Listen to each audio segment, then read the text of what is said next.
계속해서 대하설교 우리 창세기부터 성경 전체를 다 설교하고 있고요. 오늘은 아모스, 지난주에 요나 시대 지나가고 열왕기 하서 15장 16장 지나가고 나서요, 그 다음에 볼 만한 책이 이제 이 아모스 선지서가 되겠습니다. 그래서 이 아모스를 오늘 오전 그리고 오후 두 번에 나눠서 살펴보겠습니다. 그래서 오전에는 1장부터 4장까지 살펴보려고 합니다. 그래서 제목을 무거운 짐을 함께 집시다 라는 제목으로 하나님 말씀을 선포하려고 합니다. 우리 다 같이 한번 따라해 보시죠. 무거운 짐을 함께 집시다. 네, 여러분 인생에서 가장 무거운 짐은 현재 무엇입니까? 공부 안 하는 자녀, 넌 내 평생 짐이야. 돈을 많이 벌지 못하는 부모님, 혹은 돈을 많이 벌지 못하는 배우자, 그게 짐인가요? 아니면 못생긴 애인이 짐인가요? 아니면 그 못생긴 애인도 없는 싱글의 생활이 짐인가요? 아니면 못생긴 내가 짐인가요? 그래서 우리 생활에 여러분이 가장 지금 스트레스 받고 있는, 중력을 받고 있는 짐, 무거운 짐 뭐예요? 여러분 뭡니까? 대부분이 우리 삶의 문제들입니다. 삶의 문제들이고 경제적인 문제들이고 인간관계의 문제들이죠. 오늘 본문을 통해서 우리에게 가장 무거운 무게로 인식되어야 할 짐이 무엇인지, 그리고 그것을 어떻게 함께 지고 갈 것인지 깨닫는 하나님의 은혜가 있기를 바랍니다. 본문은 1장부터 이게 아모스가 9장까지 있거든요. 9장까지 있는데요, 글이 많지 않습니다. 한 5페이지 반 정도 돼요. 이 전체 구조를 먼저 제가 설명해 드리겠습니다. 이 아모스는 1장부터 9장까지 있는데 1장부터 6장까지가 경고와 심판에 대해서 기록이 되어 있습니다. 그래서 열국의 경고와 심판, 그래서 어떤 나라는 어떻게 될 것이고 어떤 나라는 어떻게 될 것이다, 그대로 됩니다. 그 나라의 죄가 무엇이고 그 나라의 죄가 이것이다 하면서 1장부터 6장까지는 경고와 심판, 그 다음 7장부터 9장이죠. 그래서 7장부터 9장 오후에 우리가 봐야 되는 부분에 해당하는데, 7장부터 9장 마지막 장까지는 그 경고와 심판에 대한 환상과 권면 이렇게 나와요.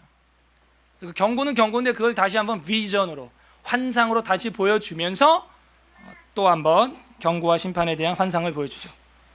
그리고 끝자락에 가면은 권면이 나오는 거예요. 예언서의 패턴을 이제 우리가 앞으로 계속 보게 될 텐데요, 이 구약 성경이 선지서나 예언서 때문에 어렵게 느껴질지 모르겠지만 어렵지 않습니다. 따라해 보시죠. 죄책, 권면, 위로, 소망, 그런 공식으로 쓰여지고 있어요. 그건 부모님의 마음입니다. 말 안 들으면 회초리를 대지만 되고 나면 또 마음이 참 씁쓸한 게 어머니 아버지 마음이에요, 사실. 그래서 다시 안아주고 회복하고 다시 관계를 좋은 관계로 유지하고 싶은 마음, 그게 아버지의 마음, 우리 하나님 아버지의 마음입니다. 그래서 경고와 심판이 1장부터 거의 9장까지도 가지만 이제 9장 넘어가게 되면은 권면하시는 아버지 하나님의 마음을 우리가 보게 됩니다. 구조를 설명해 드렸고요. 이 시대는 대략 어느 때냐, 우리 요나 공부했죠, 지난주에. 그래서 요나의 끝자락에 걸리는 시대예요.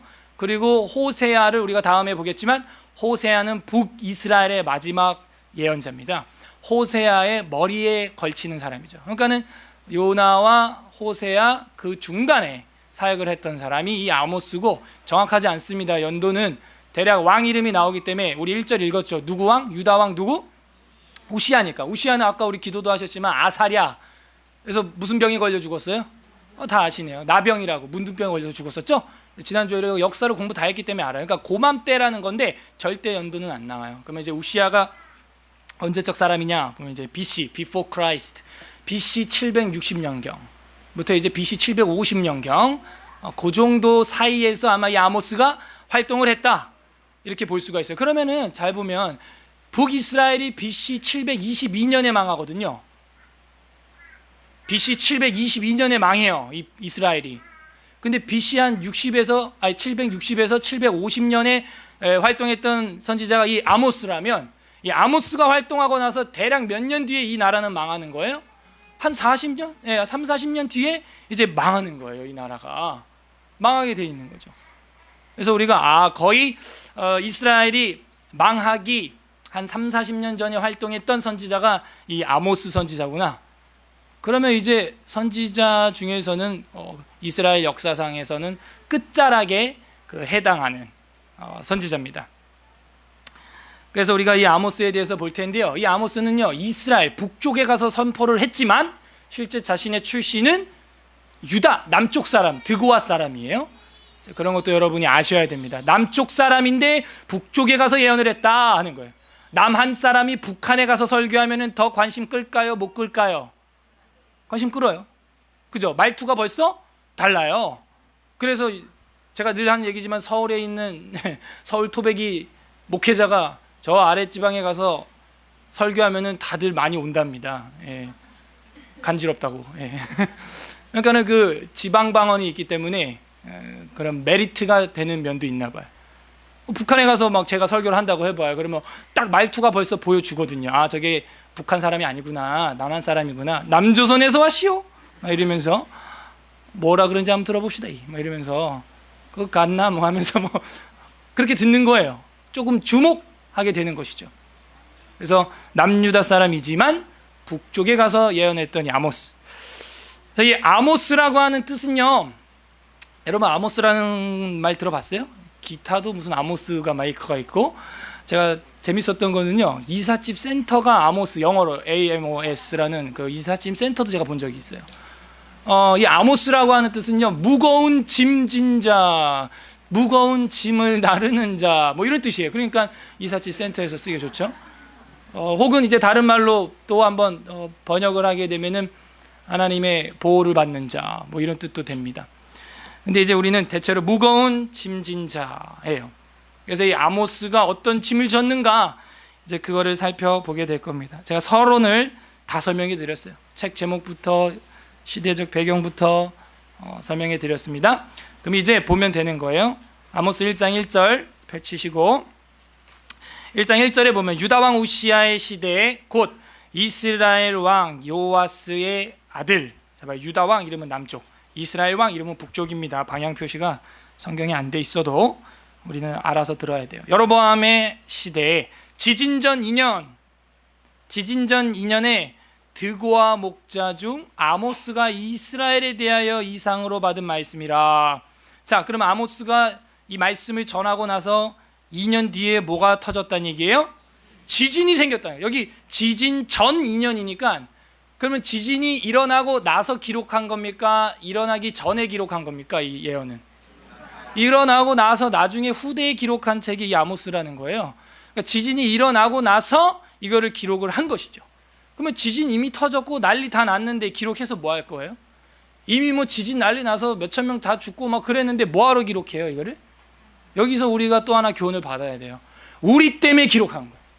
그렇게 지진이 터져도 회개치 않는 그 인간들을 향하여 후손들은 똑같은 죄를 반복짓지 않게 하기 위하여, 반복하게 하지 않기 위하여 기록한 것이죠. 그래서 이 기록된 계시의 말씀은 우리가 웨스트민스터 신앙고백서에서도 배웠지만 그만큼 중요한, 성령의 영감으로 기록된 이 성경이라는 것은 우리가 잘못 살아서 후회할 만한 인생을 피해갈 수 있게 아주 그 예언자적으로 우리한테 직통계시로 주님이 주는 말씀이라는 거예요. 그래서 지진전 2년이라는 얘기는 아모스가 설교를 하고 예언을 했지만 듣지 않은 결과 2년 뒤에 하나님이 그 땅에 뭘 보냈다? 지진을 보냈다는. 이 땅에 일어나는 모든 지진이 하나님이 보내는 건 아니지만 한 나라를 하나님께서 징계하실 때 사용하기도 한다는 거예요. 그래서 땅을 쾅쾅쾅 친 것이죠. 선생님들이나 부모님이 회초리를 들고 아이를 앞에 딱 세워놓은 다음에 두 손 들어 해놓고 어디를 때려요? 땅을 치는 거예요. 땅을. 그죠? 벌써 얼굴을 칩니까 여러분은? 벌써 그렇게 빨리 나가면 안 되고 몽둥이를 들고요, 종아리들 치기 전에 먼저 너 왜 그랬어? 이렇게 되는 거죠. 걔는 땅을 때리는 거야. 그죠? 땅이 잘못했나? 땅 잘못 안 했죠.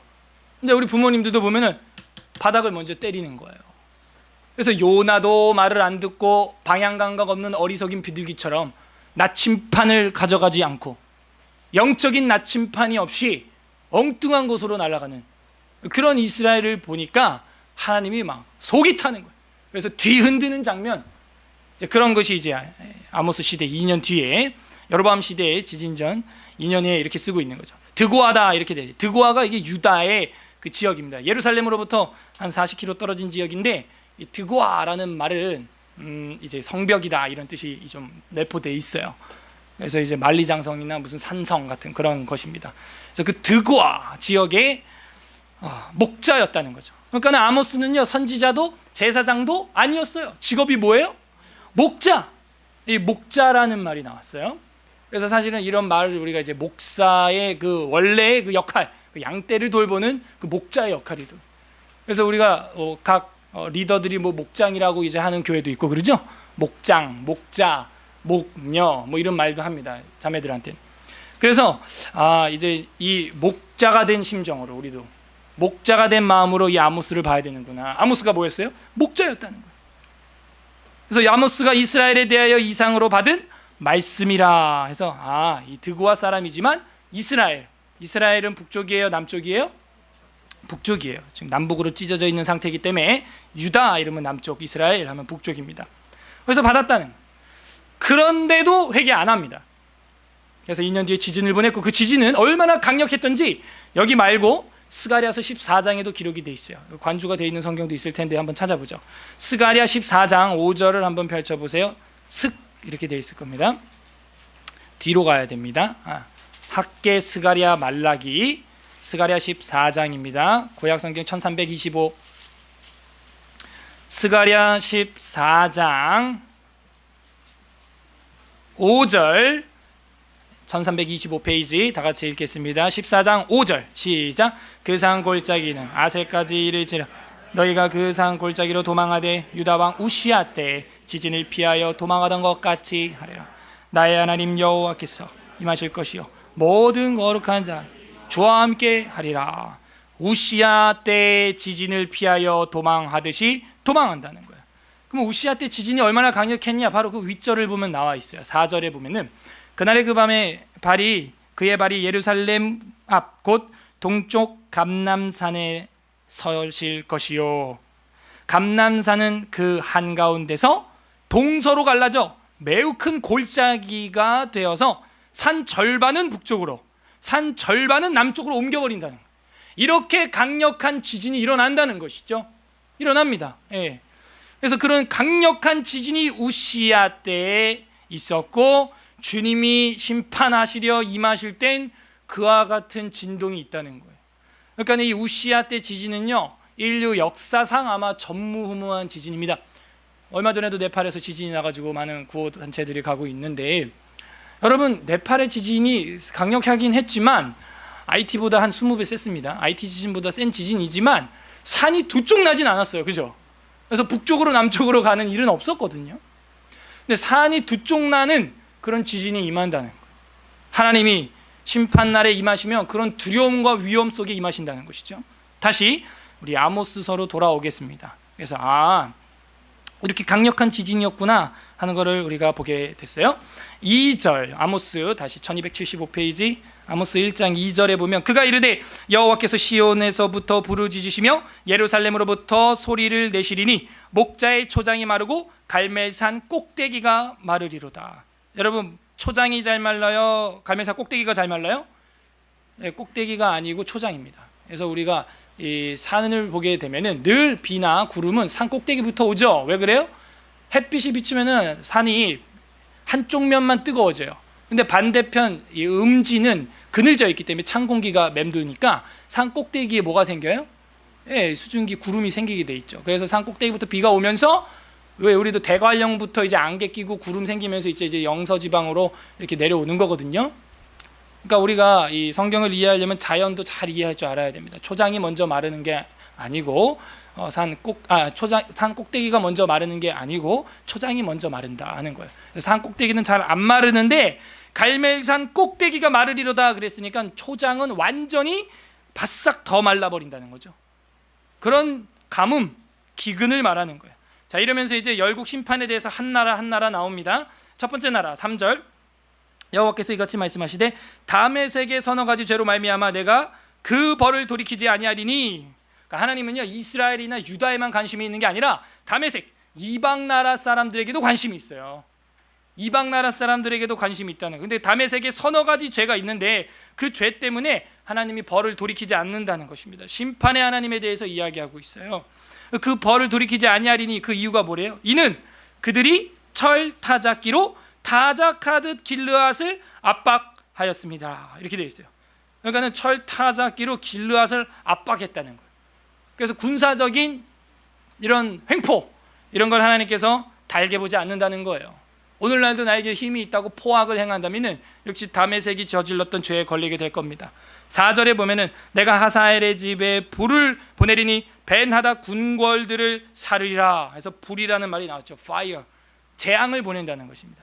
그래서 모든 나라에 이 불이라는 단어가 다 들어가 있어요. 하나님의 불을 피할 수 없다는 거예요. 하나님의 이 질투의 불, 사랑의 불을 피할 수 없다는 거예요. 그렇게 교만하고 포악한 너희 나라들, 그 하나님의 공의로운 재판 앞에 유죄 판결을 받게 될 것이라는 겁니다.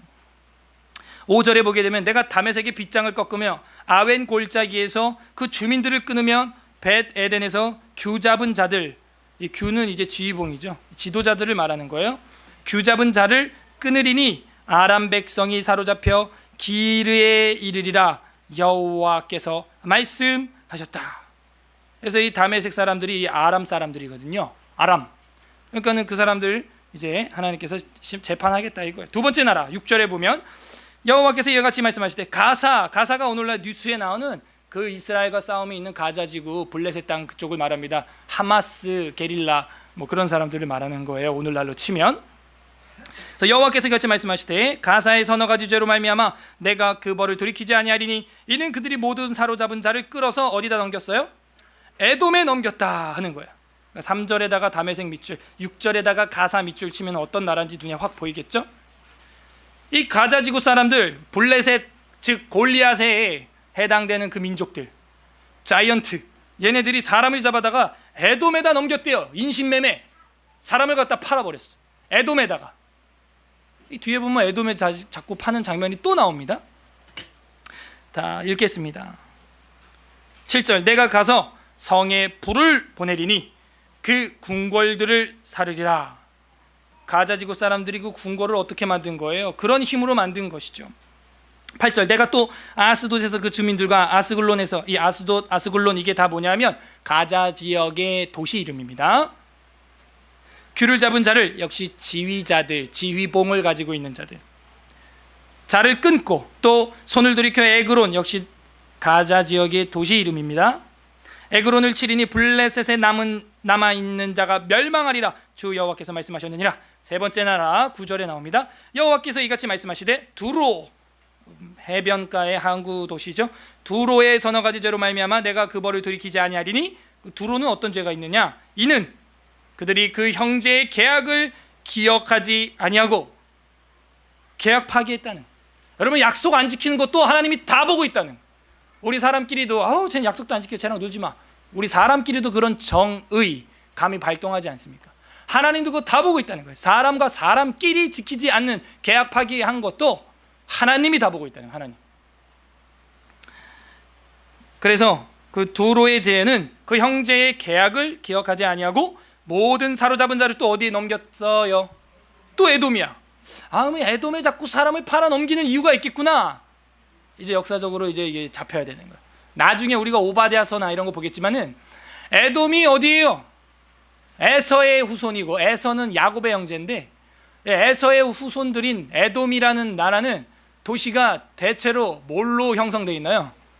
돌, 산, 페트라 기억나세요? 그 페트라를 우리 강좌에 참석하신 분들은 알 거예요. 손으로 다 쪼아내가지고 돌을 쪼아내서 조각해서 만든 집이죠. 그게 다. 그 가구 수만 해도 2,000가구가 넘죠. 그걸 다 손으로 쪼아내서 돌, 암벽을 파내서 집을 만들려면 얼마나 많은 인력과 노동력이 필요하겠어요. 그 인력과 노동력을 어디서 끌고 왔다? 바로 이렇게 끌고 왔다는 거예요. 인신매매로 노예로 팔아서 에돔에 아까 위에서도 에돔 여기서도 에돔으로 자꾸 사람들이 가는 이유가 있는 것이죠. 그 나라를 뭐 하려고? 건설하기 위하여, 건축하기 위하여 계속해서 사람들을 끌어당기는 거예요. 오늘날도 그런 모양이 있습니다. 한 나라나 기업체를 한 교회를 초강대국으로 만들기 위하여 사람이라는 노동력을 끊임없이 끌어당기는 거예요. 분명히 하나님께서 서너 가지 죄라고 지적할 것입니다. 그래서 에돔에 넘겼다 하는 거예요. 10절, 내가 두로성에 불을 보내리니 그 궁궐들을 다 이제 사르게 된다 하는 거죠. 11절 다음 나라가 나옵니다. 여호와께서 이같이 말씀하시되 에돔의 서너 가지 죄 나왔다. 그죠? 에돔, 그 에돔 말이에요. 돌로 만들어진 왕국 페트라. 에돔의 서너 가지 죄로 말미암아 내가 그 벌을 돌이키지 아니하리니 이는 그가 칼로 그의 형제를 쫓아가며, 그 형제가 누구게요? 야곱, 이스라엘을 말하는 것입니다. 그래서 야곱과 에서가 형제였기 때문에 형제 국가예요. 남한과 북한과 같은 형제 국가인 것이죠. 그가 칼로 그의 형제를 쫓아가며 긍휼을 벌이며 항상 맹렬히 화를 내며 분을 끊임없이 품었음이라. 우린 그러고 있지 않나요? 형제 국가를 향하여 화를 내고 맹렬히 분을 품고 있다면 그것도 죄에 걸리는 것이죠. 우리 주께서는 원수도 사랑하라 그랬는데 형제 국가도 사랑 못한다면 말입니다, 죄가 된다는 거죠. 12절, 내가 대만이라는 것은 에돔의 도시입니다. 불을 보내리니 보스라도 역시 도시 이름입니다. 보스라의 궁궐들을 사르리라. 그 다음 나라가 나옵니다. 13절, 여호와께서 이같이 말씀하시되 암몬 자손의 서너 가지 죄로 말미암아 내가 그 벌을 돌이키지 아니하리니 이는 그들이 자기 지경을 넓히고자 하여 길르앗의 아이벤 여자의 배를 갈랐음이니라. 이런 잔인한, 임신한 여자의 배를 잘라버렸다는, 갈라버렸다는. 왜? 자기의 지경을 넓히기 위해서, 땅 영토를 넓히기 위하여 암몬 자손의 부녀들의 배를, 임산부들의 배를 갈라버렸대요. 왜? 그 아이가 태어나면 그 나라의 뒤를 이을까봐 아예 삼족을 멸하는 이런 끔찍 잔인한 일을 저질렀다는 거예요. 역시 그런 잔인한 그 습성 다 하나님이 심판하신다는, 무자비하고 정말 극악무도한 짓 하나님이 다 심판한다는 거예요. 14절에 내가 라빠 성에 불을 놓아, 라빠는 아주 큰 성이죠. 그 궁궐들을 사르되 전쟁의 날의 외침과 회오리 바람의 날의 폭풍으로 할 것이며 그들의 왕은 그 지도자들과 함께 사로잡혀 가리라. 여호와께서 말씀하셨느니라 하면서 이제 2장 넘어가는 겁니다. 2장 1절 계속해서 나라가 나와요. 그러니까 아까 제가 구조 말씀해드렸죠. 경고와 심판이라고. 1절, 2장 1절, 여호와께서 이같이 말씀하시되 모압의 서너 가지 죄로 말미암아 내가 그 벌을 돌이키지 아니하리니. 그래서 모압이라는 나라가 나왔습니다. 이는 그가 에돔 왕의 뼈를 불살라 죄를 만들었음이라. 그러니까 그 악한 왕을 또 더 악한 왕이 잡아먹는 거예요. 약육강식이죠. 에돔 왕의 뼈를 갖다 무덤을 파헤쳐가지고 불살라서 시멘트, 재를 만들었다는 거예요. 묻혀있는 왕의 그 시체를 갖다 또 그렇게 파헤치는 그런 잔인한 짓은 또 하지 말라는 거예요. 2절에 보면 내가 모압에 불을 보내리니 그리디오 그 궁궐들을 사르리라. 모압이 요란함과 외침과 나팔 소리 중에 죽을 것이라. 아주 비명을 지르면서 모압이 망하게 될 거라는 거예요. 내가 그 중에서 재판장을 멸하며 지도자들을 그와 함께 죽이리라. 여호와께서 말씀하시니라. 왜 재판장하고 지도자를 죽이냐? 그 재판관하고 지도자들, 사회의 그 상위층에 있는 사람들이 이런 죄악에 앞장서고 있다는 거예요. 재판을 굽게 하고 지도자들이 자기 배만 불리고 극악무도하게 행하고 있다는 거예요. 만약 오늘날 우리 한국 사회도 그런 지도자들이, 그런 공직자들이 이 나라 위에서 주무르고 있다면 하나님이 심판해버린다는 겁니다. 그건 무서운 이야기. 그 다음에 4절에 여호와께서 이같이 말씀하시되 유다의 서너 가지 죄 하면서 유다라는 나라가 나왔죠. 이 아모스는 어디 지역 사람이라 그랬어요? 남유다. 그러니까 자기네 고향을 향하여 또 예언을 하는 거예요. 북쪽에서. 여호와께서 이같이 말씀하시되 유다의 서너 가지 죄로 말미암아 내가 그 벌을 돌이키지 아니하리니 이는 그들이 여호와의 율법을 멸시하며 그 율례를 지키지 아니하고 그의 조상들이 따라가던 거짓 것에 미혹되었음이라. 이렇게 나와요. 그러니까요, 이스라엘 북쪽에 와가지고 남쪽에 있는 예언자가 북쪽에 와가지고 이방 나라들의 심판에 대해서 외칩니다. 그러면 북쪽에 있는 이스라엘은 기분이 좋을까요, 나쁠까요? 엄청 좋아. 그죠? 만약에 북한에 가가지고 중국이 러시아 망한다, 일본이 망한다, 남한도 망하고 미국도 이제 앞으로 저 나라는 망할 나라다 이러면은 좋아하겠죠. 막 좋아해요. 그러고 있는데 마지막에 와서 하는 얘기가, 북한에 가가지고 남한 사람이 남한의 서너 가지 죄가 있는데 하나님의 말씀을 지키지 않았다. 이러고 막 남쪽의 심판을 외치니까는 북쪽에 있는 이스라엘은 너무 기분이 좋은 거예요. 그죠? 와, 남쪽에서 올라온 남쪽 선지자가 이 북쪽에서 남쪽의 심판을 외치고 있구나. 저렇게 정직한 선지자가 세상에 어디 있을까? 이러면서 오늘 회식 내가 쏜다 뭐 이러는 거야. 기분이 째지겠죠. 2차 3차 내가 쏜다. 골든벨 땅땅땅. 이방 나라 망하는 거 이스라엘 사람들이 좋아합니까? 싫어합니까? 좋아합니다. 요나 기억하세요. 니느웨가 회개하길 바래요? 회개 안 하길 바랬어요? 회개 안 하길 바랬잖아요. 저것들은 죽어서 지옥 갈 놈들이야. 그냥 왜 교회를 나와가지고 속색여? 그냥 교회도 나오지 말지. 그냥 이런 못된 마음을 가지고 있다는 거예요. 이스라엘 사람들이. 잘못된 배타주의, 국수주의죠. 잘못된 민족주의예요. 극단에 치우친 것이죠. 유다의 이제 멸망에 대해서 이야기를 했는데 유다의 죄악은 좀 다르죠. 무슨 포악이나 음행이나 인신매매가 아니라 유다의 죄악은 뭐라고 지금 기록하고 있어요? 4절 하반절에서 여호와의 율법을 멸시하며 그 율례를 지키지 않았다는 거예요. 여러분 벌써 하나님의 심판의 기준이 달라요. 예수님도 이렇게 말합니다. 적게 받은 자에게는 적게 찾을 것이요 많이 받은 자에게는 많이 찾을 것이라. 각각 그 분량대로 하나님이 심판한다는 거예요. 우리에게 대한 하나님의 심판은 아마 다를 거예요. 너 뭐 했잖아. 세상 사람들 하는 뭐 그런 정도가 아니라 하나님의 말씀을 맡고도 전하지 않았다. 주의 율법을 받고도 전하지 아니했다. 너희가 그 언약을 배워서 기쁘게 입술로는 아멘 아멘 했지만 삶 가운데서는 지키지 않았다.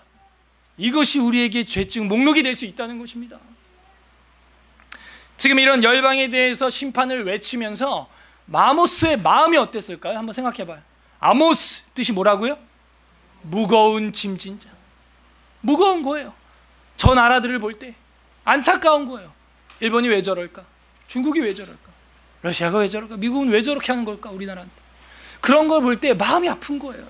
그게 아모스의 무거운 짐이에요. 한 민족이었던 우리 유다를 볼 때도 너무 마음이 아픈 거예요. 하나님의 말씀을 받았는데 그 말씀대로 살지 않는 것이죠. 그것이 아모스의 무거운 짐이라는 거예요. 지금. 그래서 거짓 것에 미혹되었다 이야기하면서 5절에 내가 유다에 불을 보내리니 예루살렘 궁궐들을 사르리라. 6절 마지막 나라가 하나 나옵니다. 이제 여호와께서 이같이 말씀하시되 이스라엘의 서너 가지 죄로 말미암아 내가 그 벌을 돌이키지 아니하리니.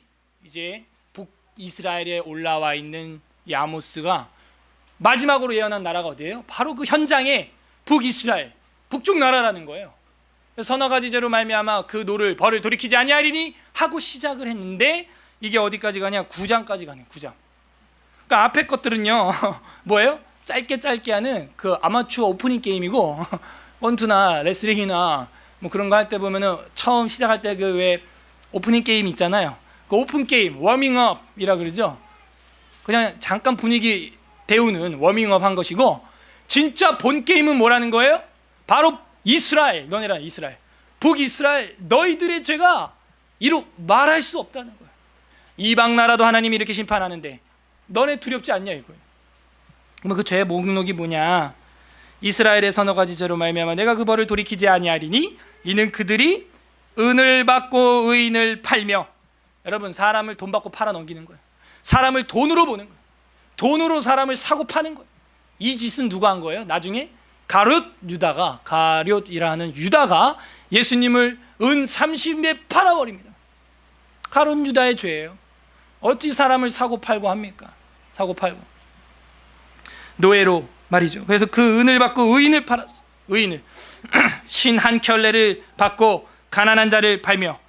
아니 사람의 노동력이 사람의 그 가치가 신발 한 켤레 값밖에 안 되는 거야 지금. 야, 이렇게 부패한 시대라는 거야. 7절 힘없는 자의 머리를 티끌먼지 속에 발로 밟고 연약한 자의 길을 굽게 하고. 그러니까 힘없는 자의 머리를 티끌먼지 속에 같이 밟아버려. 머리에 있는 티끌까지도 탐낸다. 옛날에는 이렇게 번역을 했는데 아무튼 티끌처럼 여기는 거예요. 인간을 부속품처럼 여기는 거예요. 연약한 자의 길을 굽게 하고요. 약한 자를 돌봐야 될 텐데 아버지와 아들이 한 젊은 여인에게 다녀서 내 거룩한 이름을 더럽히고 성적으로 부패했다는 거예요. 어떻게 아비와 아들이 같은 여자랑 바람을 피워요? 말도 안 되는 시대가 되었습니다.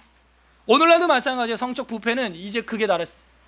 서울시에서는 이제 동성연애 퍼레이드 하는 것도 허용을 해놓고 이제 날일이 구술할 겁니다. 이제 말도 안 되는 짓이 그 외국에서 들어온 거라서 이제 캔슬도 못 할 거예요. 외국에 다 하는 페스티벌이기 때문에 동성연애 그 시청 광장에서 그걸 한답니다.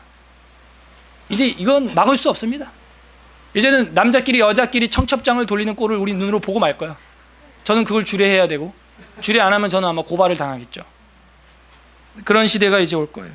고발 당하거나 말거나 절대 안 합니다. 8절에 보면 모든 제단 옆에서 전당 잡은 옷 위에 누우며, 이게 뭐냐면 전당포에 가가지고 얼마나 돈이 없으면 물건을 맡겼는데 옷을 맡겼어요. 근데 이 당시 옷은 뭐예요? 밤에 잠을 잘 때 덮고 자는 이불이에요. 광야고 아주 여름에 아침에는 덥고 겨울에는 추운 일교차가 심한 지역이기 때문에 낮에는 전당포에 잡혔을지라도 밤에는 잠잘 때는 잠깐 주고 다음날 아침에 다시 가져가도 밤에는 줘야 되는데 어떻게 했다는 거예요? 그거를 깔고 앉았어. 완전. 예. 전당 잡은 오후에 누워버렸어요. 그 물주가. 그들의 신전에서 벌금으로 얻은 포도주를 마시고 술 취하고 방탕하는 거예요.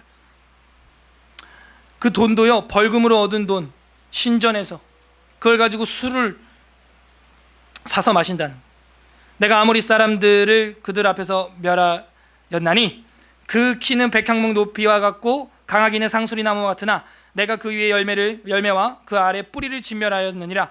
내가 너희를 애굽에서 이끌어내어 40년 동안 광야에서 인도하고 아모리 사람의 땅을 너희가 차지하게 해줬지 않냐, 이 얘기예요. 지금 좋은 땅도 줬는데 왜 그러냐 이거예요.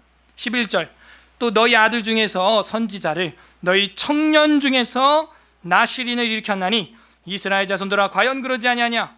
이는 여호와의 말씀이니라. 이 얘기가 무슨 얘기예요? 너네가 잘못될 때는 아들 중에서 선지자를 내가 만들었고 청년 중에서 나실인을 만들었다는 거예요. 선지자는 뭔지 알겠는데 나실인은 뭐예요? 어려서부터 경건하게 키우는 그런 아이를 너희한테 줬지 않냐 이거예요. 어떻게? 여인의 태를 닫아버려. 여인의 태를 닫아서 임신을 못하게 해가지고 간절하게 만드는 거예요. 여자가 저한테 아이를 주시면 하나님께 드리겠습니다, 이런 서원을 보통 하거든요. 서원을 하면 그 아이를 주시는 거예요, 하나님이. 그러면 그 아이가 나실인이 되는 거죠. 하나님께 서원된 자, 하나님께 바쳐진 자가 되는 거예요. 그런 사람 중에 대표적인 인물이 과거에 누가 있었어요? 삼손, 사무엘, 우리가 지난 시간에 다 공부했잖아요. 그런 사람들을 하나님이 보내줬어요. 그랬는데 어떻게 했습니까? 12절 다 같이 읽겠습니다. 시작. 그러나 너희가 나실 사람으로 포도주를 마시게 하며 또 선지자에게 명령하여 예언하지 말라 하였느니라. 이게 하나님의 마음이에요. 그래서 여러분, 예언서를 봐야 안타까워하는 상처받은 아버지 하나님의 마음이 보여요. 내가 그렇게 사람들을 보내줬는데 너네는 나실 사람에게 포도주를 마시게 해서 술 취해서 일도 못하게 하고 선지자에게는 명령하여 예언하지 말라, 설교하지 말라 이랬다는 거예요. 듣기 싫다 이랬다는 거예요. 오늘날도 똑같아요. 바른 말 하면은 아이고 듣기 싫어, 대빵기네, 빨리 끝내지, 이런 마음을 먹고, 그리고 뭐 같이 먹고 마시자 막 이러면 좋아하는 거예요. 다 함께 포도주에 취하자 이러면 또 좋아하는 거예요. 그게 로마 가톨릭의 그 신앙입니다, 제가 볼 때. 자, 하나님이 이게 마음이 아팠던 거예요. 어떻게 너희가 그럴 수 있냐? 13절에 보라, 곡식단을 가득히 실은 수레가 흙을 누름같이 내가 너희를 누를 것이다. 참, 표현도 우리가 생각하지 않는 표현이죠. 곡식단이 가득한 수레가 진흙 위에 굴러가면 그 바퀴가 진흙을 꾹 눌러서 자국이 남잖아요. 그런 것처럼 내가 너희를 꾹 눌러버리겠다는 거예요. 표현이 그래요. 빨리 다른 박질하는 자도 도망할 수 없으며 강한 자도 자기 힘을 낼 수 없으며 용사도 자기 목숨을 구할 수 없으며 활을 가진 자도 설 수 없고 발이 빠른 자도 피할 수 없고 말 타는 자도 목숨을 구할 수 없고 용사 가운데 그 마음이 굳센 자도 그 날에는 벌거벗고 도망하리라. 여호와의 말씀이니라. 다급해서 도망갈 정도로 재앙이 임한다는 거예요.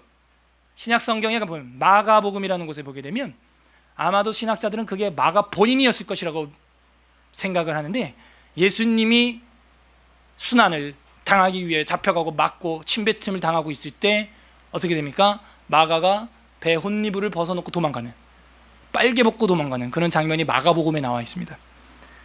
벌거벗고 도망가는 거예요. 환난을 당한다는 거예요. 3장. 이스라엘 자손들아, 여호와께서 너희에 대하여 이르시기는 이 말씀을 들으라.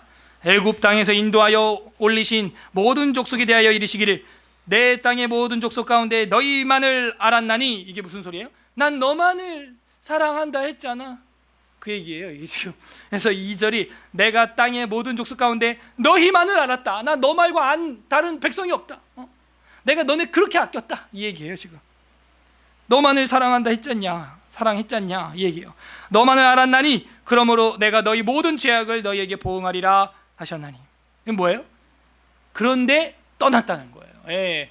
남녀가 부부로 엮여 있을지라도 한쪽이 도망가면 그 사랑의 질투의 불은요 타오르기 시작하는 겁니다. 3절 두 사람의 뜻이 같지 아니한데 어찌 동행하겠으며 사자가 움킨 것이 없는데 어찌 수풀에서 부르짖겠으며 젊은 사자가 잡은 것이 없는데 어찌 굴에서 소리를 내겠느냐. 덫을 땅에 놓지 않았는데 새가 어찌 거기 치이겠으며 잡은 것이 없는데 덫이 어떻게 땅에서 팔딱팔딱 뛰겠냐 이거예요. 다 이유가 있고 원인이 있다는 얘기입니다. 아니 땐 굴뚝에 연기 나랴, 그 얘기죠. 6절 성읍에서 나팔이 울리는데 백성이 어찌 두려워하지 않겠으며 여호와의 행하심이 없는데 재앙이 어찌 성읍에 임하겠느냐. 주 여호와께서는 자기의 비밀을 그 종 선지자들에게 보이지 아니하시고는 결코 행하심이 없으시니라. 무슨 말이에요? 내가 갑자기 지금 이렇게 화를 내고 징계하는 게 아니고 다 원인이 있는 거 아니냐 이 얘기예요 지금. 다 내가 예언자도 보냈고 다 했는데 너희가 돌이키지 아니하였다는 거예요. 하나님이 우리 삶 가운데 알아들을 만하게 역사하십니다. 이제 교회 좀 나와야지, 예수 믿어야지, 하나님 섬겨야지, 그리스도의 몸된 교회에 봉사하고 충성하고 죽어가는 영혼들 살려야지. 이런 사인을 우리 마음에 주신다니까요. 그러지 않고 행하시는 건 없다는 거예요 하나님이. 8절에 사자가 부르짖은 즉 누가 두려워하지 아니하겠느냐. 주 여호와께서 말씀하신 즉 누가 예언하지 아니하겠느냐. 그래서 아모스는요 예언할 수밖에 없는 거예요. 주님의 말씀이 자기 마음에 큰 무거운 짐으로 눌려 있는 거예요. 어찌 예언하지 않겠어요? 그 마음이 전하지 아니하고는 견딜 수가 없는 거예요. 9절 아스돗의 궁궐들과 애굽 땅의 궁궐들에 선포하여 이르기를 너희는 사마리아 산들에 모여. 이 사마리아는 그 북이스라엘, 지금 예언을 외치고 있는 북이스라엘의 도시죠. 북한의 평양 뭐 그런 거예요. 북이스라엘의 사마리아 산들에 모여 그 성 중에서 얼마나 큰 요란함과 학대함이 있나 보라 하라. 10절 자기 궁궐에서 포악과 겁탈을 쌓는 자들이 바른 일을 행할 줄을 모르느니라. 여호와의 말씀이니라. 바른 일을 못하는 거, 바른 일. 11절 그러므로 주 여호와께서 이와 같이 말씀하시되 이 땅 사면에 대적이 있어 내 힘을 쇠하게 하며 내 궁궐을 약탈하리라. 여호와께서 이와 같이 말씀하시되 목자가 사자 입에서 양의 두 다리나 귀 조각을 건져냄과 같이 사마리아에서 침상 모서리에서나 걸상의 방석에 앉은 이스라엘 자손도 건져냄을 입으리라. 무슨 얘기예요? 사자 입에 들어간 이제 동물들이 귀 조각이나 두 다리밖에 남지 않은 것처럼 이스라엘도 그렇게 된다는 거예요. 다 물어뜯기고 먹히고 다리 두 짝 남고 귀 두 짝 남고 그 정도밖에 안 된다는 거예요. 13절 주 여호와 만군의 하나님 말씀이니라. 너희는 듣고 야곱의 족속에게 증언하라. 내가 이스라엘의 모든 죄를 보응하는 날에 베델의 제단들을 벌하여 그 제단의 뿔들을 꺾어 땅에 떨어뜨리고. 자, 베델, 베트엘 무슨 뜻이에요?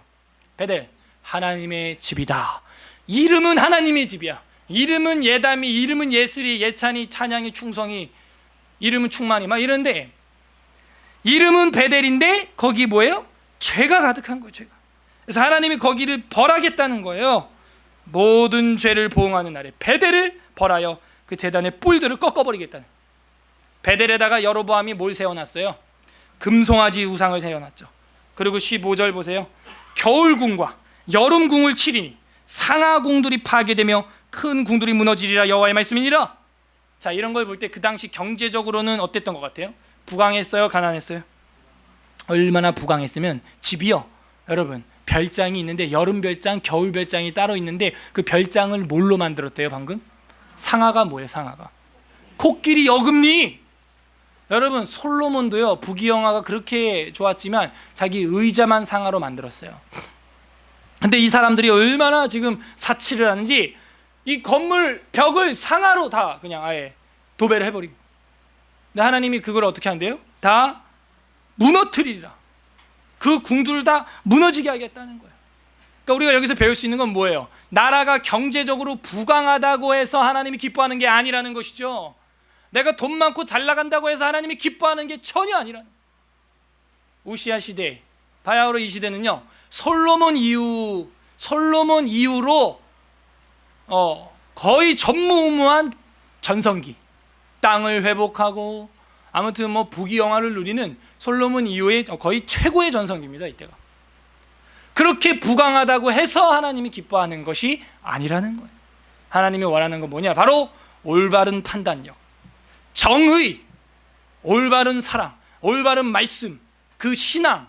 하나님은 그걸 본다는 거예요. 그걸 지금 돈을 보는 게 아니에요. 마지막 4절, 사마리아의 산에 있는 바산의 암소들아. 사마리아는 북이스라엘의 도시라 그랬죠. 북한의 평양 같은. 거기에 바산의 암소, 이 바산의 암소라는 뜻은요, 그 부귀영화에 쩌들어서 사치하고 있는 귀부인들, 사치하고 있는 그 여자들을 비꼬는 말입니다. 이 바산의 이 암소 같은 이 여자들아, 이런 얘기예요. 살만 디룩디룩 쪄가지고 뭐 이런 얘기입니다. 이게 바산의 암소들아, 이 말을 들으라. 너희는 힘없는 자를 학대하며 가난한 자를 압제하며 가장에게 이르기를 술을 가져다가 우리로 마시게 하라. 가장이 누구예요? 남편이죠. 여자가 남편한테 뭐라고 말하는 거예요? 여보, 퇴근할 때 꼬냑 가져와. 퇴근할 때 소맥이야. 빨리빨리 갖고 오란 말이야. 남편이 예, 알겠습니다. 예.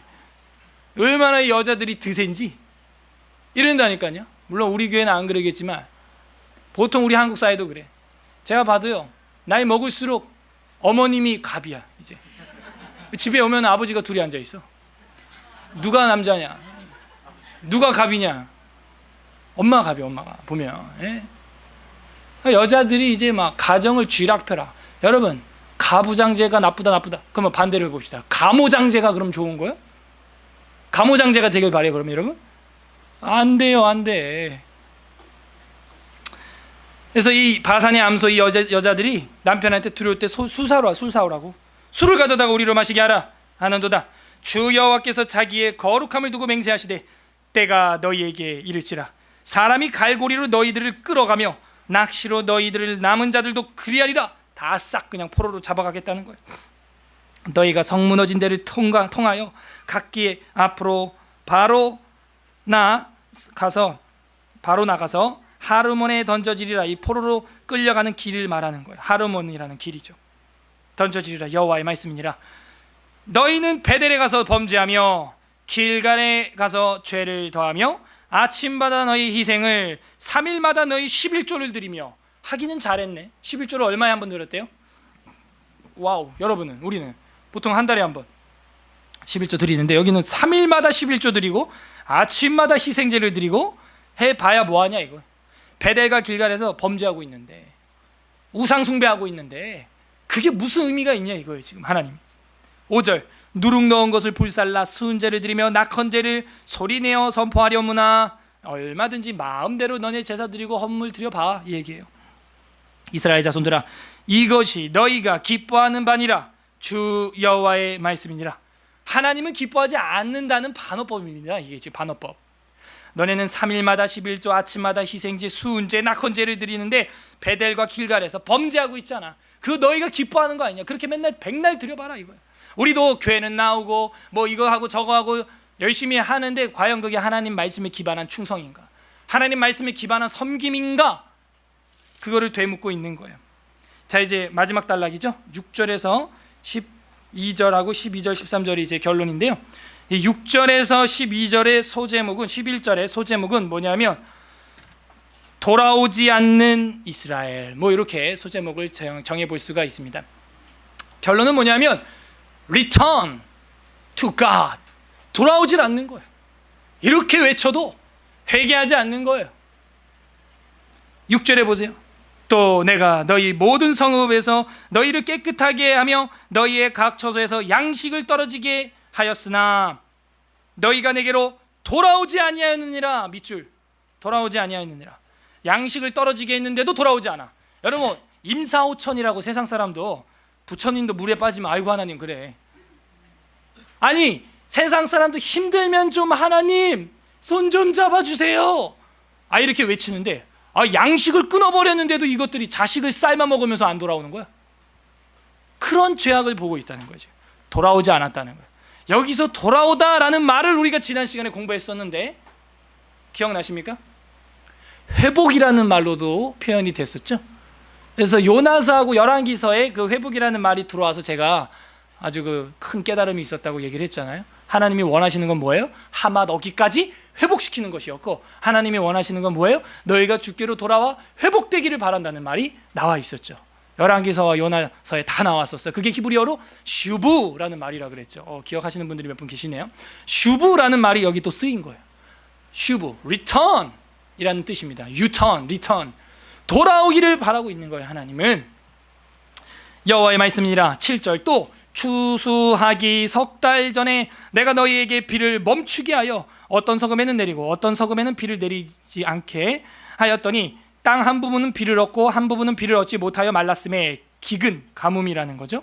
8절 두세 성읍 사람이 어떤 성읍으로 비틀거리며 물을 마시러 가서 만족하게 마시지 못하였으나 너희가 내게로 돌아오지 아니하였느니라. 또 밑줄을 쳐야죠. 여호와의 말씀이니라. 여러분 이제 기근을 보내고 이상해. 남한은 이렇게 나무가 무성하고 비가 오고 풍년이고 이러는데 저 북한만 보면요 벌거숭이 산에다가 가뭄에다가 뭐 왜 그런지 몰라요. 차로 1시간 거리밖에 안 되는 그 지역에 사는데도 남한과 북한이 그렇게 달라요. 보면은 돌아오지 아니하느니라 이런 말을 하는 거예요. 가뭄을 보낸다는. 근데요 가뭄 중에 제일 무서운 가뭄이 이제 오후 예배 시간에 나옵니다. 이거는 육신의 가뭄이지만요 이거보다 더 지독한 가뭄 내가 하나 보냈는데 그거 보내면 끝이야. 바로 말씀이 없는 가뭄. 그게 이제 오후 예배 때 볼 겁니다. 그게 나와요. 그러니까 육신의 가뭄이 올 때 빨리 정신 차려야 돼. 예. 범국민적으로 국가적으로 회개해야 되는 것이죠. 9절 내가 곡식을 마르게 하는 재앙과 깐부기 재앙으로 너희를 쳤으므로 팥중이 재앙, 이 해충 재앙이라는 얘기입니다. 해충, 메뚜기 같은 종류예요. 팥중이로 너희의 많은 동산과 부동산, 동산과 포도원과 무화과 나무와 감람나무를 다 갉아먹게 하였으나 너희가 내게로 돌아오지 아니하였느니라. 여호와의 말씀이니라. 3번 남았어요. 돌아오지 아니하였느니라.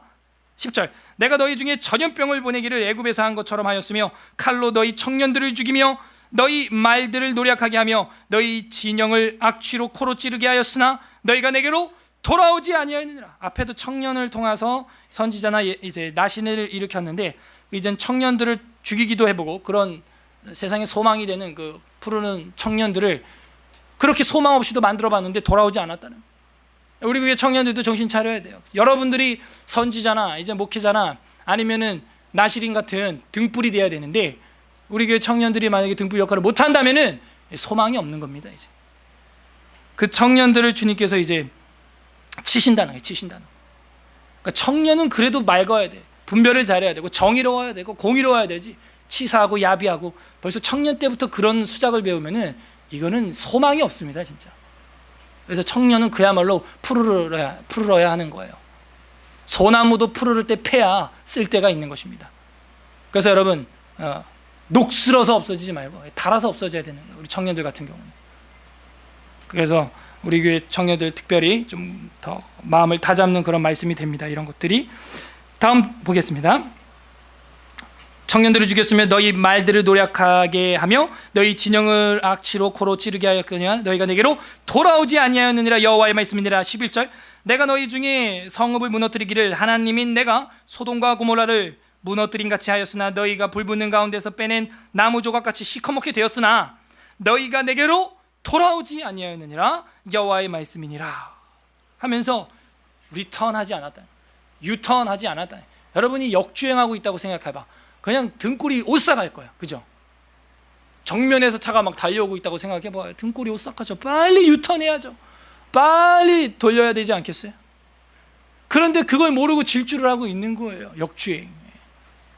저도 실제 역주행을 해봤어요. 한 번은 학교에서 이제 원우에 웬티를 가는데 낯설은 곳이어서 모르고 이제 IC로 나왔는데 그게 역주행인 거야. 와, 막 정면에서 차가 막 달려오대. 저 사람도 당황해서 막 차가 막 비틀비틀 막 이러면서 와 나한테 오는데 막. 그래서 이거 내가 잘못 들어왔구나. 돌려가지고 차가 다행히 없어서 살았지. 안 그러면 이제 사고 나는 거야. 사고가 터지는 겁니다. 자, 이제 결론. 12절 그러므로 therefore 이러면 이제 중요한 거 아닙니까? 결론이다. 결론. 12절 그러므로 이스라엘아 내가 이와 같이 네게 행하리라. 내가 이것을 네게 행하리니 이스라엘아, 내 하나님 만나기를 준비하라. 여러분, 우리도 다 하나님 만납니다. 어떤 사람은 40년 뒤에, 10년 뒤에 몰라요. 죽는 데는 순서가 없어요. 다 하나님 만날 거예요. 13절 다 같이 읽겠습니다. 마지막 절 시작. 보라, 산들을 지으며 바람을 창조하며 자기 뜻을 사람에게 보이며 아침을 어둡게 하며 땅의 높은 데를 밟는 이는 그의 이름이 만군의 하나님 여호와시니라. 뭐예요? 바람을 창조하고 이 꽃들을 만들고 천지를 만드신 그 신이 누구라는 거예요? 여호와 창조주 하나님이라는 거예요. 그분께로 우리는 돌아간다는 거예요. 리턴, 슈브. 그런데 돌아오지 않으면 어떻게 하겠다는 거예요? 어쨌든 돌아가게 됩니다. 그래서 죽으면 돌아가셨습니다 라고 말하죠. 갈 거예요. 그때 여러분이 어떤 재판을 받아야겠어요? 이 땅에서 비록 힘들고 어려웠지만, 비록 이 땅에서 아모스처럼 무거운 짐을 졌지만 그 짐이 풀어지는, 정말 무죄로 자유를 얻는 그런 은혜를 누려야지, 이 땅에서 잘 먹고 잘 살고 사기치고 꼼수 부리고 해가지고 누렸던 것이 하늘 날아갔더니 유죄로 판결이 나버리면 그때 가서는 돌이킬 수가 없는 거예요. 돌이킬 수가. 이 땅에서는 고작 100년 살지만 하나님 앞에 우리가 영혼이 육신을 벗고 주님 앞에 갔을 때는 이거는 100년 사는 게 아닙니다. 그야말로 영원히 사는 것이기 때문에 지금 내 몸 잘 먹고 잘 살겠다고 이 땅에 공의와 정의를 버리면 안 돼요. 아모스의 주제가 나왔습니다. 아모스의 주제는 바로 이거예요. 하나님의 보편적인 공의, 그것을 행하라는 거예요. 왜 포악하고 인신매매하고 힘들게 하고 그런 짓들을 하냐 이거예요. 보편적 정의라는 것은 이거예요. 어느 나라에게만 적용되는 게 아니고, 우리가 지금 1장부터 공부를 다 했으니까 이제 얘기가 통할 거야. 모압, 다메섹, 에돔, 가자지구 등등등등 유다, 이스라엘 할 것 없이 보편적으로 다 적용이 된다는 거예요. 이거는 우리 속에 있는 양심이 공명한다는 것이죠. 본성의 빛이 본성적으로 느낀다는 거예요. 이러면 안 되지. 근데 우리 인간은 어때요? 근데 여인들, 여자들, 자매들, 이 남자친구랑 이 형제랑 결혼 전에 할 짓 안 할 짓 다 하고 몸 다 망치고 그러고 내나 또 헤어져. 알아. 이러면 안 되지. 아는데 그리 가는 거야. 마침내 어떻게 되려고 그래요? 우리 죄악이 그렇습니다. 부동산, 사업체, 이중장부, 이러면 안 되지. 알아. 우리도 알아. 아는데 그리 간다니까요. 이게 아이러니예요. 정말. 아는데 그리 가는 거예요. 돌아오지 않아요. 유턴하지 않아요. 리턴하지 않아요. 그러다 하나님을 만나게 된다는 거예요. 자, 이제 정리하고 기도하고 마치겠습니다. 북이스라엘은 솔로몬 시대 이후로 유례 없이 부와 번영의 시대를 누리고 있어요. 별장을 상하로 지을 만큼 번영의 시대를 누리고 있습니다. 그러나 베델에서 금송아지를 섬기는 죄에서는 여전히 돌이키지 않았어요. 우리 한국도 보세요. 이제는 길에도 보면 차가 넘쳐나고 외제차, 고급차, 좋은 집, 그리고 해외여행, 이제 개인 소득 좋다 그래요. 다들 경제적으로 결코 뒤에서 세는 것보다 앞에서 세는 게 더 빠른 나라가 된 건 사실입니다. 그러나 우리의 신앙은 베델의 금송아지를 섬기고 있는 거와 다를 바가 없다는 거죠. 한국교회는 욕을 먹고, 한국교회는 이 부정부패한 종교 지도자들처럼 바산의 암소처럼 되어져 가고 있다는 것이죠.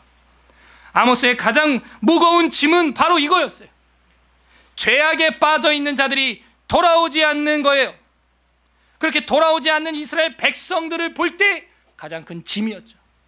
죄악에 아직도 쩌들어 있는 그들이 아모스에게는 가장 무거운 짐이에요. 목자의 짐, 목회자의 짐. 오늘날도 다르지 않아요. 저한테 가장 큰 짐은 뭘까요? 죄 가운데서 돌아오지 않는 성도들이죠. 죄 가운데서 돌아오지 않는 교우들이죠. 얼굴이 안 보이는 교우들이에요. 안 보여서 다른 교회 가서 잘 섬기면은 괜찮습니다. 그거 뭐라 하지 않아요. 예. 근데 아예 본질을 버리는 거죠. 신앙 자체를 버리는 거예요. 그것이 오늘날 저에게는 가장 무거운 짐이에요. 아모스의 가장 무거운 짐은 한마디로 하면 바로 전도였어요. 전도. 슈브, 리턴, 돌아오게 만드는 일. 어디서? 죄에서 돌아오게 만드는 일. 죄의 문제를 해결하는 일. 이것이 가장 큰 짐이었죠. 그래서 예언자도 아니었던 아모스가 양을 치는 뽕나무를 배양하는 돌무화가 나무인데, 그런 목축업을 하는 이 촌사람이 사역을 하게 되었다는 것입니다. 이것은 아모스의 짐을 넘어서 천지를 창조하신 창조주 하나님의 마음의 짐인 거예요. 우리가 마지막에 읽었잖아요. 바람을 만들고 온 세상을 만드신 하나님, 그분의 짐인 거예요. 이게. 내 자식이 내게로 안 돌아오는데 그거만큼 큰 짐이 세상에 어디 있겠어요. 내가 만들었고 내가 지었는데 안 돌아오는 거예요, 나한테.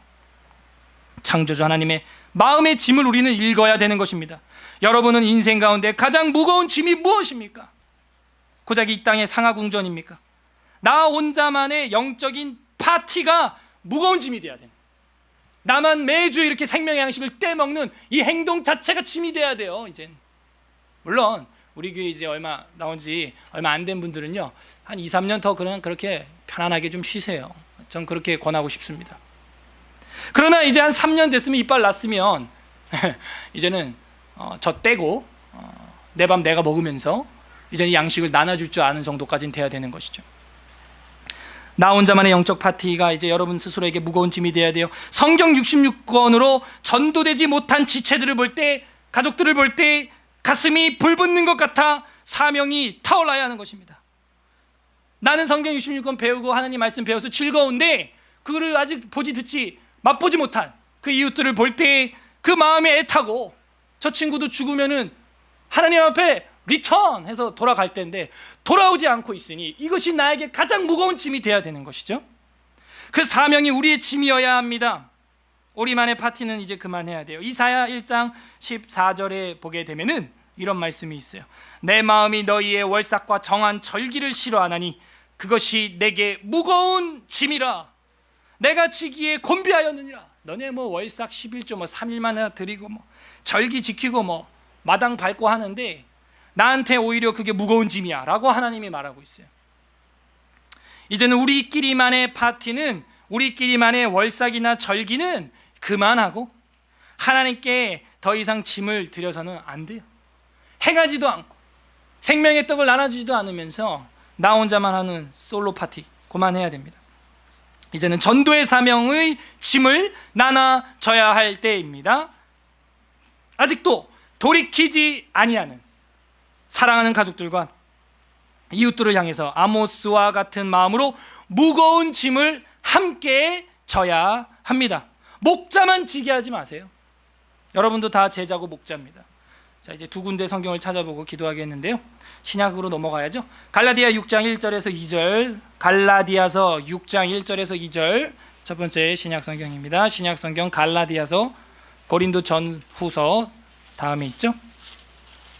갈라디아서 6장 1절 2절, 신약 309 페이지에 있습니다.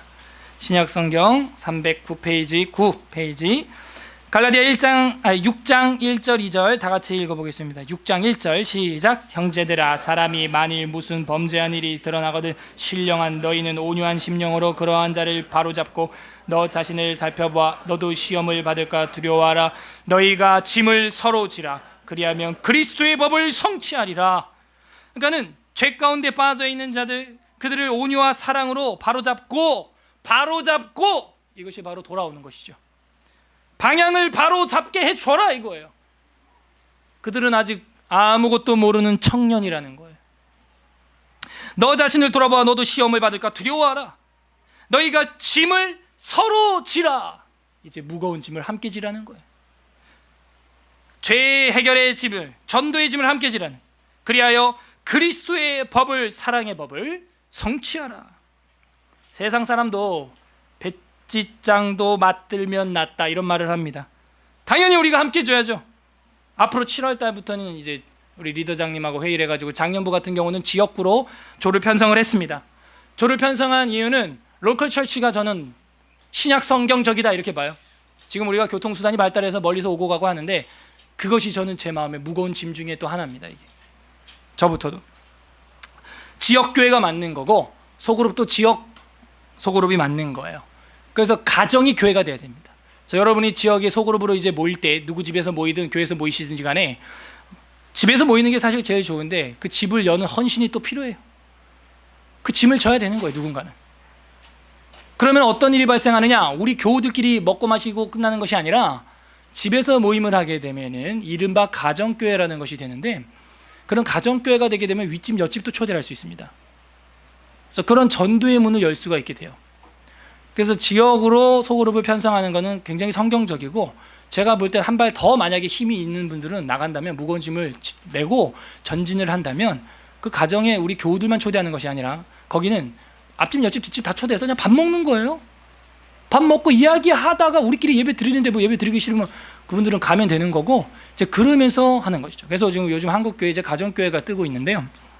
무슨 얘기냐면, 이렇게 교회 연합으로 이렇게 모이는 숫자보다 주중에 소그룹으로 집을 열어서 대접하면서 모이는 그 주중의 인원이 더 많다는 것이죠. 무슨 얘기인지 알겠어요? 우리끼리 믿는 사람끼리 이렇게 주일에 연합으로 모이는 숫자보다, 만약에 가정교회로 그렇게 흩어져서 소그룹을 평일날 집을 열어서 할 때, 앞집 뒷집 옆집 믿지 않는 뭐 경비 아저씨 같이 식사하시죠, 뭐 이런 식으로 해가지고 같이 그렇게 지역으로 예배를 드리면, 이렇게 연합으로 드린 예배 숫자보다 더 많이 드릴 수 있게 된다는 통계가 나와요. 그래서 우리 교단이나 지금 한국교회 한참 막 붐이 일어나고 있습니다. 우리가 뭐 꼭 그 시스템을 뭐 가져오자가 아니라, 그 뭐 시스템은 시스템이고, 성경을 볼 때 저는 그게 맞다는 거예요. 가정에서 뭐 하는 거예요? 애찬, 식탁을 함께 하는 거예요. 뭐 전도하고 도를 전하고 강도하라는 이야기가 아닙니다. 그냥 애찬을 나누는 거예요. 사랑을 나누는 거예요. 백지장도 맞들면 낫다는데요, 우리도 바로 이 무거운 짐을 그런 식으로 실천적으로 해볼 수 있는 적용을 제가 한번 사례를 지금 들어본 겁니다. 그런 식으로 해서 그 문을 열 수 있다는 것이죠. 전도의 문, 짐을 나눠지는 소그룹이 되기를 간절히 바랍니다. 하지만 이 영적인 짐은요, 우리 힘만으로는 안 돼요. 우리의 무거운 짐을 능히 질 수 있는 힘은 오직 예수 그리스도뿐인 거예요. 예수는 나의 힘이요, 지난주에 공부했죠. 여호와는 우리의 힘이시오. 수고하고 무거운 짐진 자들아 다 내게로 오라, 내가 너희를 쉬게 하리라. 여러분, 무거운 짐을 예수 그리스도와 함께 지세요. 그 소그룹을 하거나 가정에서 하거나 어디서 할 때 사람을 중심으로 두지 말고 우리 주님을 중심에 두시면 힘들지 않습니다. 마지막 구절이에요. 마태복음 11장 28, 29 두 절 읽고 기도하고 마치겠습니다. 마태복음 11장 28절입니다. 신약성경 제일 첫 번째 책이죠. 마태, 마가, 누가, 요한. 마태복음 11장 28, 29절, 신약 18페이지에 있습니다. 18페이지 11장 28절 29절 다 같이 읽겠습니다. 시작. 수고하고 무거운 짐진 자들아 다 내게로 오라, 내가 너희를 쉬게 하리라. 나는 마음이 온유하고 겸손하니 나의 멍에를 메고 내게 배우라. 그리하면 너희가 마음이 쉼을 얻으리니. 이렇게 나오는 거예요. 이는 내 멍에는 쉽고 내 짐은 가벼움이라 하시니라. 이렇게 나오는 거죠. 우리 주님이 다 오라 그럽니다. 수고하고 무거운 짐, 아모스, 수고하고 무거운 짐진 자들아, 모두 다 복수형입니다. 다 내게로 오라, 내가 너희를 쉬게 하리라. 주님과 함께 그 짐을 메면 더 가벼울 줄 믿습니다. 넉넉히 감당할 줄 믿습니다. 그 일을 우리가 감당해요. 가족 살려야죠. 죽어가는 친구 살려야죠. 이 땅에서 함께 노는 거 그렇게 즐거우면 영원히 함께 놀아야죠. 천국에서도. 같이 가자는데 뭐 불만이 있어요? 눌려있는 죄의 짐을 예수 그리스도께 맡기십시오. 눌려있는 질병의 짐도 우리 주 예수 그리스도께 맡기십시오. 눌려있는 귀신 들림의 짐도 우리 주 예수 그리스도께 맡기십시오. 눌려있는 전도의 문, 눌려있는 사랑 못하는 자의 짐도 우리 주님께 맡겨버리십시오. 그러면 가볍게 넉넉하게 짐을 지고 갈 수 있을 줄 믿습니다. 예수 그리스도께서 우리의 짐을 져주셨기 때문이죠. 예수님께서 우리의 아모스가 되어 주신 거예요. 전 인류의 아모스, 그게 우리 주 예수 그리스도입니다. 우리는 그 빚을 졌어요. 빚진 자의 마음으로 살아야 되는 거예요. 이제 우리가 주님의 짐을 져야 하는 21세기 작은 아모스가 돼야 합니다. 그 사명이 우리에게 가장 무거운 짐이 되어야 할 것입니다. 여러분의 인생에 가장 무거운 짐은 지금 무엇입니까? 우리 다 함께 기도하겠습니다. 기도할 때 하나님, 우리 합심해서 기도하는데 우리가 전도를 위하여 영혼을 살리기 위해서 내 마음이 불붙는 것 같고 그 전도로 인하여 내 마음이 가장 무거운 짐이 되었어야 하는데 세상의 고민, 물질과 상하궁전에만 마음이 무거웠던 것 주님 용서하여 주시옵소서. 오늘날도 우시아와 같은 시대를 우리가 살았던 거예요. 하나님, 이제는 우리만큼은 상하궁전을, 별장을 걱정하는 것이 아니라 죽어가는 영혼들을 걱정하고 죽어가는 가족들을 걱정하고 죽어가는 이웃을 걱정해서 이제 우리 집을 열고 그 짐을 지고 우리 주 예수 그리스도와 함께 전진하는 우리가 되게 하여 주시옵소서. 회개하는 기도와 결심하는 기도 같이 하고 제가 기도하겠습니다. 기도합니다. 하나님 아버지, 감사드립니다. 우리 인생에 있어서